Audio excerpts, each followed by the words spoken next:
네, 중학교 2학년 2외고사 관련해서 내용 정리를 여러분들이랑 같이 하도록 하겠습니다. 교과서로 할 거니까요. 교과서 먼저 준비해 주시기 바랍니다. 자, 첫 번째 단원이 혼합물의 분리 부분이고요. 이렇게 넘기시면은 218페이지에 끓는 전차를 이용한 분리 증류에 대해서 나와 있죠. 증류라는 부분.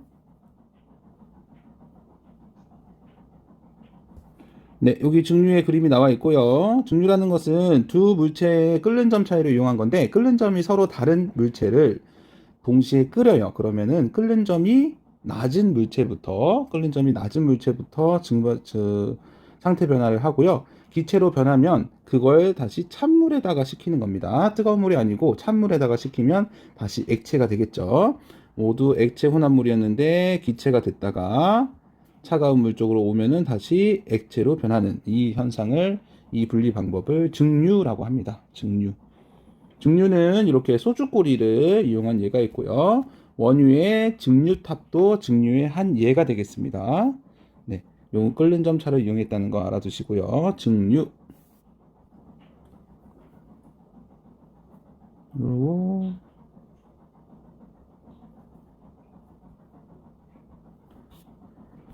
네, 이번에는 밀도차를 보도록 할게요. 밀도차는 두 가지가 있었죠. 고체 혼합물과 액체 혼합물이 있었습니다.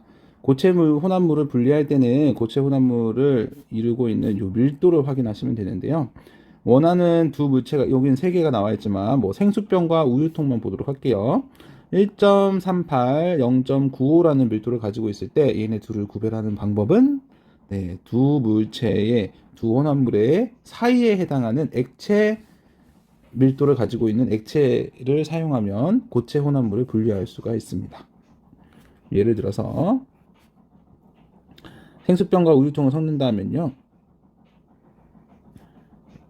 위에 떠 있는 게 있고 아래 가라앉을 때가 있는데 밀도가 큰 1.38의 생수통은 아래 가라앉고요.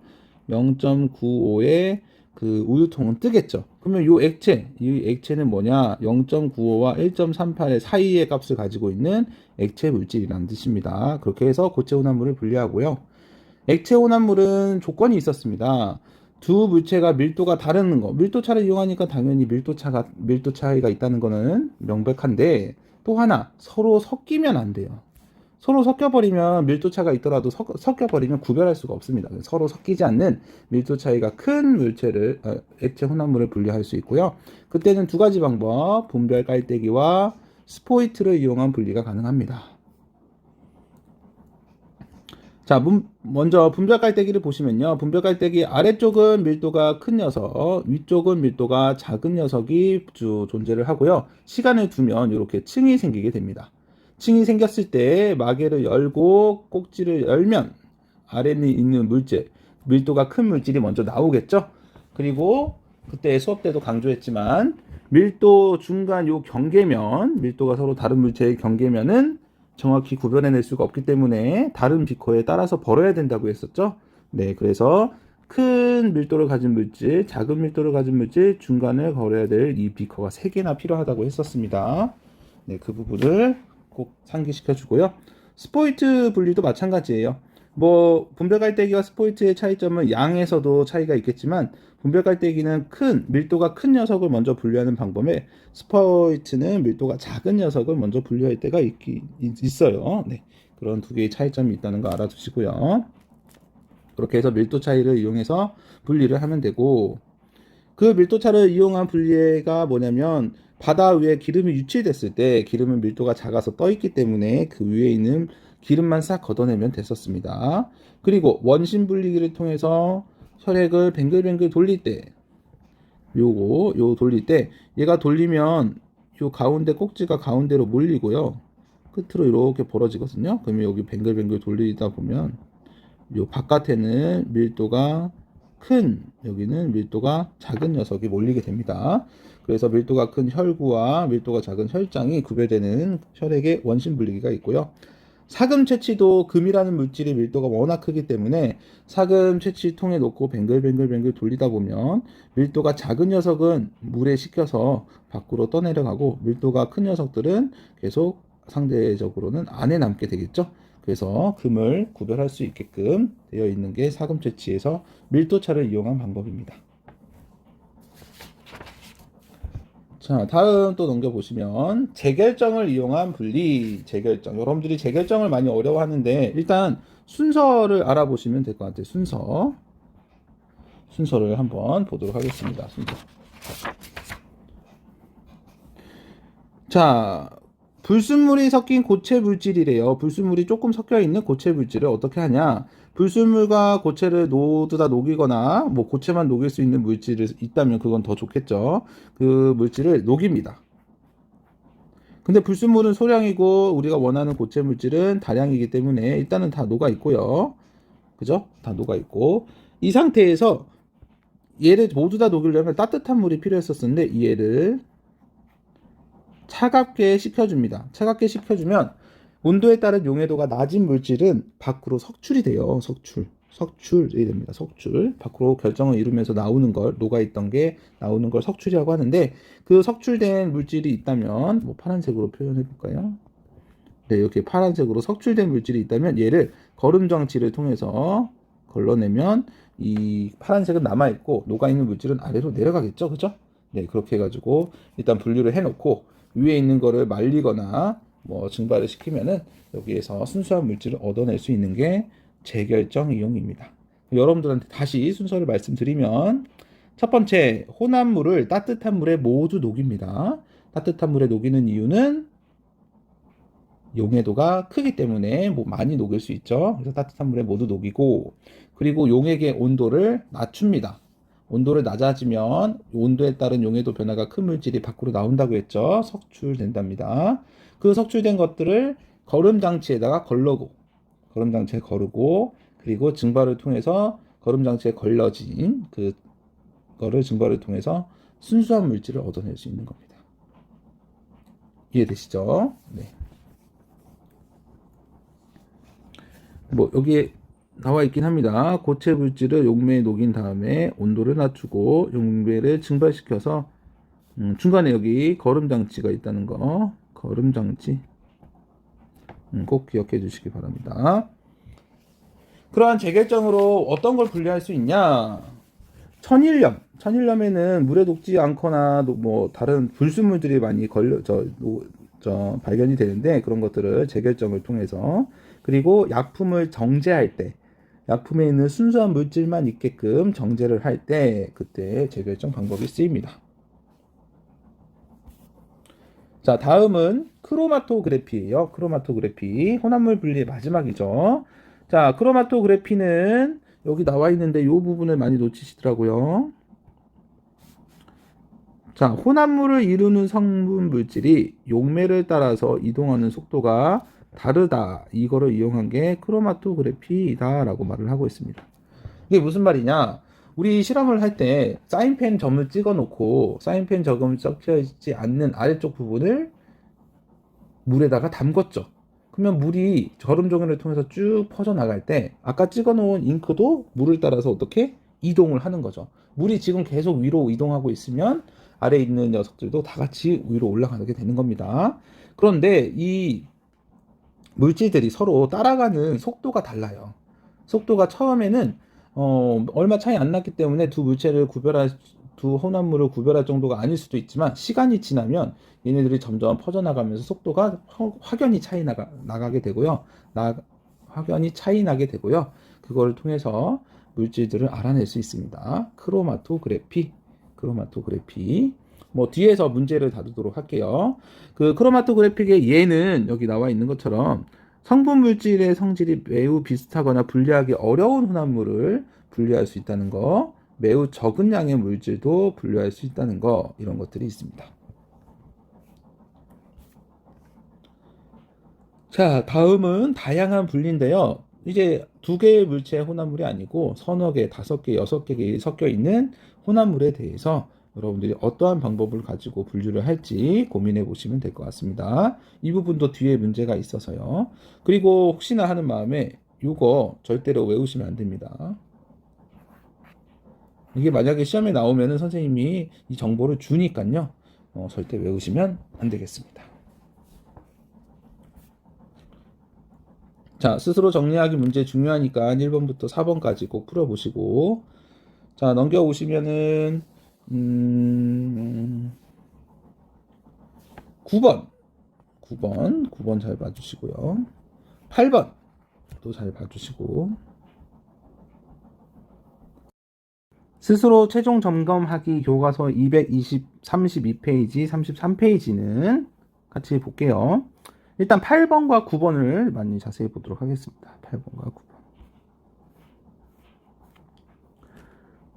자, 가라, 다라 중에서 혼합물에는 뭐가 섞여 있냐 물어보는 거죠.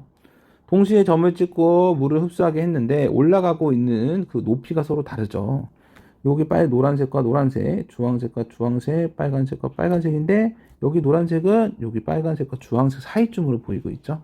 이렇게 상태에서 혼합물에 포함되어 있는 물질을 고르면 여기 노란색 같은 선상에 있고 같은 노란색이잖아. 그러니까 서로 같은 혼합물이 라에 섞여 있고요. 그 다음에 다도 마찬가지로 위치가 동일하고 나도 위치가 동일합니다. 그래서 나, 다라가 혼합물에 섞여 있다는 걸 알 수 있습니다.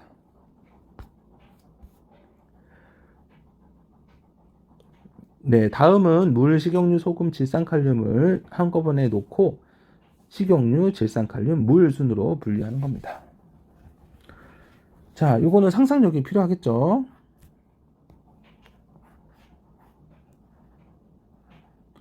아래는 물, 위에는 식용유겠죠? 밀도 차이가 있고, 그리고 소금은 물 속에 녹아 있겠네. 질산칼륨도 몸속에 녹아 있겠네. 이해되시죠? 그래서 석유, 맨 위에 있는 석유를 구별하려면 밀도차를 이용해서 구별을 하면 되고요.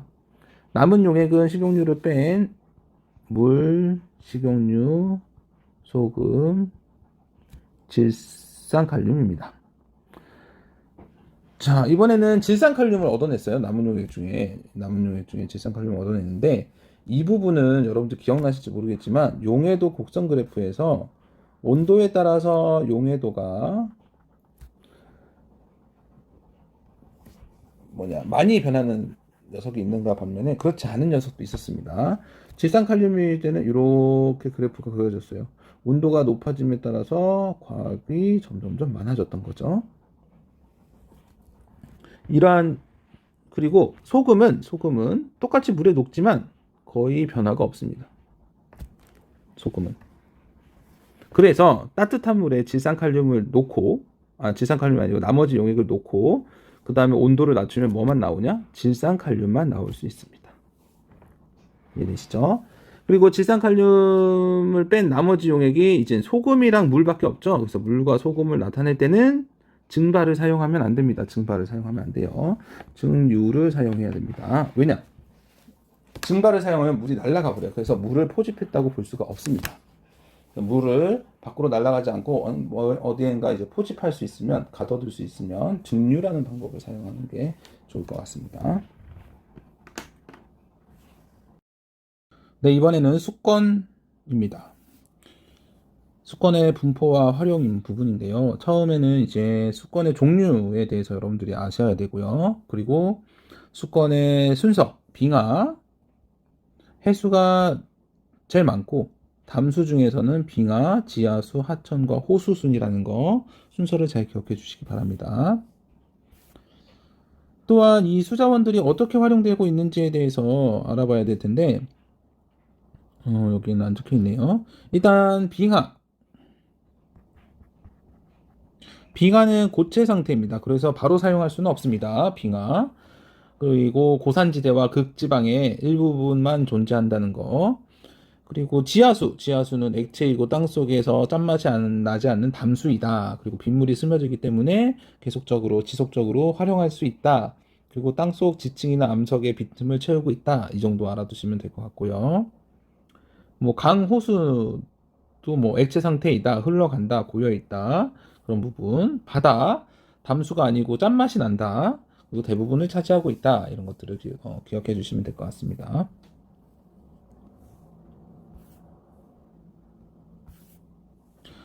여러분들 이쪽 수건 부분에서 훨씬 더 시험을 많이 냈어요. 왜냐면 이 부분이 여러분들이 더 쉬워하기 때문에 이쪽을 많이 냈으니까 많이 봐주시기 바랍니다. 자, 다음은 이제 수자원인데요. 물을 활용할 때 그 물을 이제 수자원이라고 합니다. 우리는 주로 짠맛이 나지 않는 담수를 활용을 해야 되겠죠. 그런 담수에는 빙하, 지하수, 호수와 하천수가 있는데 또 빙하는 고체 상태이기 때문에 바로 이용할 수가 없습니다. 그럼 바로 이용할 수 없는 게 해수와 빙하수겠네요. 자, 이러한 수자원은 뭐 농업활동, 공업활동 또는 가정에서 많이 쓰이게 되고요. 우리가 시간이 지나면 지날수록 점점 쓰는 양이 많아진다고 했죠. 그래서 물이 부족하기 때문에 그거를 절약하고 해야 되는 방법이 많이 있어야 된다는 거 논술 때도 한번 시험을 보기도 했었죠. 네, 수자원은 그렇게 보시고요. 자, 해수의 특성과 순환. 일단 첫 번째로 나오는 게 깊이에 따른 해수의 온도입니다. 해수의 온도. 일단 해수가 따뜻해질 수 있는 것은 태양 에너지 때문이죠. 태양 에너지 때문에 바다가 어떠한 온도를 가질 수 있게 되는데 이 태양 에너지는 들어가는 깊이가 정해져 있습니다. 무한정 들어가는 게 아니에요. 그래서 표면에 있는 물들을 해수 깊은 곳으로 내려갈수록 온도가 점점 떨어지고 어느 정도 가면은 일정하게 4도씨 물을 가지고 있게 됩니다. 그런데 이 햇빛뿐만 아니라 지구 표면에서는 바람도 불어요. 바람이 불기 때문에 어느 정도의 깊이의 물은 서로 섞어버릴 수가 있어요. 그럼 섞어버리면 해수면이랑 제일 가까운 태양이랑 제일 가까운 해수면에서는 그 온도가 가장 높고 그보다 깊어지면 점점 떨어져야 되는데 바람 때문에 섞이기 때문에 여기 일직선 구간, 온도가 동일한 구간이 생기게 되는 거예요. 그래서 이 해수를 세 가지 층으로 나눌 수 있죠.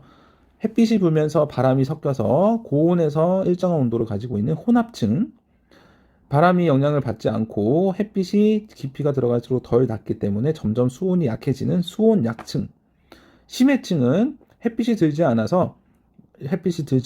거기가 매우 차가운 온도로 일정한 구간을 가지고 있는 심해층, 이렇게 세 가지로 나뉠 수 있습니다. 이 층에 대한 설명도 시험에 냈으니까요. 그 부분을 한번 보시면 좋겠고요. 그리고 바람이 더 세게 불면 혼합층, 수온약층, 심해층 중에 누가 변화가 있죠? 네, 바람은 위에서 부는 거기 때문에 혼합층에 영향이 있고요. 혼합층이 점점 두꺼워질 수가 있습니다. 바람이 불면은.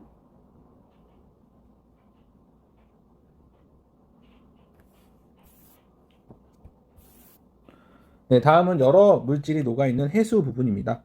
바다에는 여러 물질이 녹아있죠. 이거를 이제 염류라고 하죠. 녹아있는 물질을 염류라고 하고요. 그 염류가 얼마만큼 녹아있냐, 해수 1000g에 몇 g이 녹아있냐가 이제 염분이 되는 겁니다. 염분과 염류를 구별해 주시고요. 그리고 염분의 단위는 실용염분 단위 PSU를 쓴다는 거 기억해 두시기 바랍니다. 그리고 전 세계 바다는 모두 다 염분이 달라요. 염분이 동일할 필요가 없고요. 염분 자체는 다릅니다. 하지만 그 염분을 구성하는 비율, 그건 동일하다고 했죠. 염분비 일정의 법칙. 전체 염분에서 염화나트륨이 나타내는 비율. 동해바다에서도 염화나트륨이, 홍해바다에서도 염화나트륨이 차지하는 비율은 계산을 하면 78%가량으로 다 동일합니다. 동일해요. 그래서 염분비 일정의 법칙. 모든 전 세계 바다는 염분은 다르지만 염분의 비율, 염분 비율은 일정하다. 염분비 일정 법칙을 꼭 기억해 두시기 바랍니다. 자, 다음은 우리나라 주변을 흐르는 해수예요. 우리나라 주변에 어떤 해류가 흐르는지를 보면, 그리고 어떤 특징이 있는지 한번 볼게요. 일단 우리나라에 영향을 주는 해류는 적도 중앙에서부터 이제 올라오는 쿠로시오 해류입니다. 일본 남쪽을 이렇게 하지만 여기에서 한 가닥이 떨어져서요, 이렇게 동한난류의 형태를 띠고요. 황해난류로에도 영향을 주긴 하지만 황해난류는 그때 여기 뭐 양쯔강이나 황하강이 있기 때문에 매우 성질이 다르다고 했습니다. 그래서 황해난류와 동한난류라는 따뜻한 해류가 있고요. 그리고 차가운 해류인 북한 한류가 있어요. 북한 한류. 근데 이 차가운 그 해류와 따뜻한 난류가 만나서 조경수역을 이뤄요. 그러니까 따뜻한 물에서 사는 어종과 뜨거운 물에서 아니 차가운 물에서 사는 어종이 만나기 때문에 오히려 그쪽에 풍부한 어종이 있겠죠. 그래서 여기 조경수역이라고 해가지고 좋은 어장이 만들어집니다. 그래서 우리나라는 쿠로시오 해류의 영향을 받고 우리나라 주변에는 황해난류, 동한난류, 북한난류가 있으면서 조경수역은 북한난류와 동한난류가 만나서 동해안의 형성이 된다라는 거 알아두시면 좋겠습니다. 예, 다음은 드나드는 해수.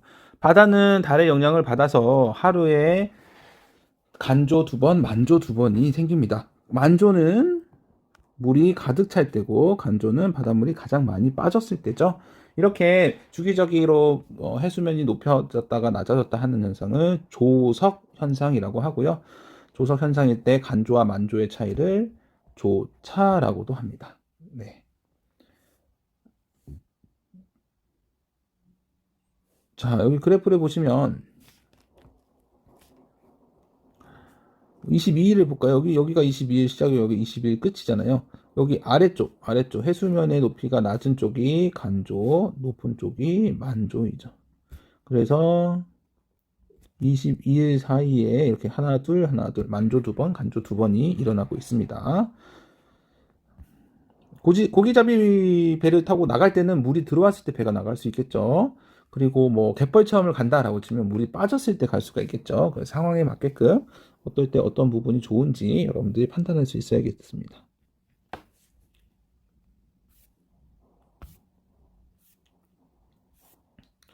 네, 다음은 열과 우리 생활입니다. 열과 우리 생활.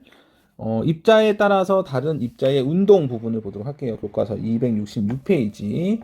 여기에서는 뜨거운 물과 차가운 물에 동일한 잉크를 떨어뜨렸을 때 누가 더 빨리 퍼지냐라는 부분을 보았는데요. 뜨거운 물은 입자 운동이 활발하고 차가운 물은 입자 운동이 둔하기 때문에 뜨거운 물의 입자 운동이 활발함이 잉크가 퍼져나가는데 도움을 줘서 더 빨리 퍼져나갈 수 있게 됩니다. 자, 이렇게 온도를 이제는 입자 운동의 정도로 봅니다. 입자 운동이 활발하면 온도가 높다. 입자 운동이 둔하면 온도가 낮다라고 표현을 하고 있습니다. 네. 그래서 끊임없이 입자는 운동한다는 거 알아두시고요. 그 운동이 활발할수록 온도가 높고 둔할수록 온도가 낮다라는 거. 그리고 단위로는 섭씨와 켈빈이 있다는 거 알아두시면 되겠습니다.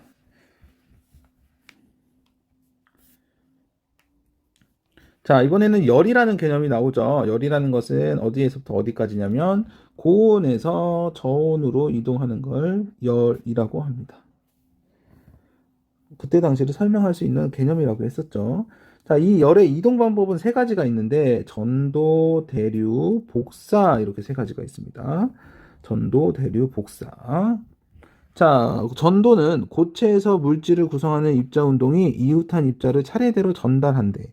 그러니까 고체들은 서로 꽉 붙잡고 있기 때문에 한 녀석이 흔들리면 그 흔들림이 옆의 녀석으로 전달이 될 수 있는데요. 그걸 전도라고 합니다. 전도. 아까 입자 운동이 온도라고 했죠. 그래서 온도가 전달되는 거. 전도. 자, 다음은 대류. 대류는 액체와 기체 상태의 입자가 직접 이동을 한대요. 액체와 기체 상태는 흘러갈 수 있는 유체라고 하는데요. 흘러갈 수 있기 때문에 자기네가 직접 열을 가지고 이동을 할 수 있어요. 액체나 기체는 열을 가지고 이동을 할 수 있습니다. 이런 것들을 대류라고 하고요. 대류. 이번엔 복사. 복사는 열이 물질에 아무런 도움 없이 직접 이동하는 방법을 복사라고 합니다. 복사. 다른 것들은 아까 고체가 전달하는 전도, 액체나 기체가 전달하는 대류가 있었는데 이 복사는 물질의 도움 없이 직접 이동을 한다고 합니다. 네.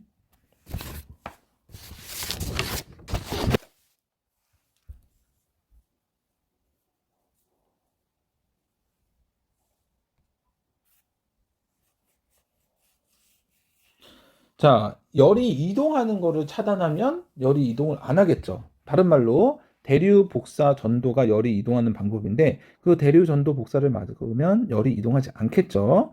열을 이동하지 않게끔 하는 게 기술입니다. 왜냐하면 여름에 내부를 시원하게 했는데 뜨거운 바람이 들어오지 않게, 겨울에 내부를 따뜻하게 했는데 따뜻함이 밖으로 새어나지 않게, 이게 단열이라고 하는 겁니다. 단열, 열을 차단하다, 단열. 자, 열을 차단해서 단열하는 방법에 대해서는 여러분들 수업 시간에 지금 보이는 270페이지와 71페이지에 정리를 해 두었으니까요. 이러한 부분을 참고해서 보시면 단열에 대해서 알 수 있을 겁니다. 자, 마지막으로는 열평형 상태, 열평형 상태. 아까 열이라는 것은 이동을 한다고 했죠. 열은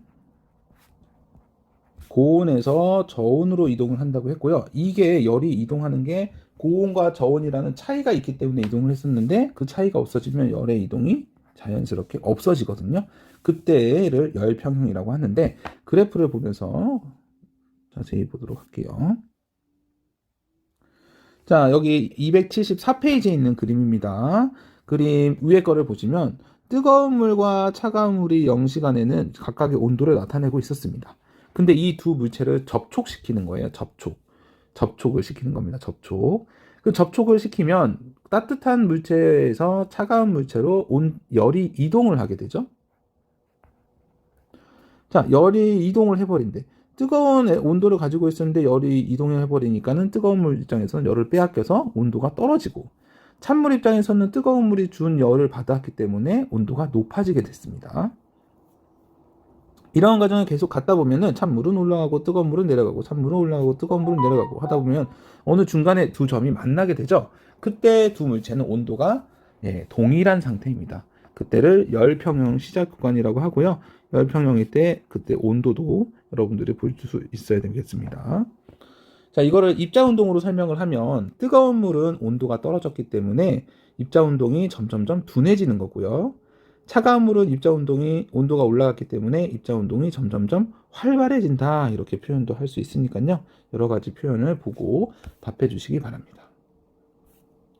네, 이렇게 해서 문제 풀이가 내용 정리가 끝났고요. 여러분들 과학 시험이 그렇게 어렵지 않기 때문에 교과서에 나와 있는 그 글들을 세심하게 읽어보시기 바랍니다.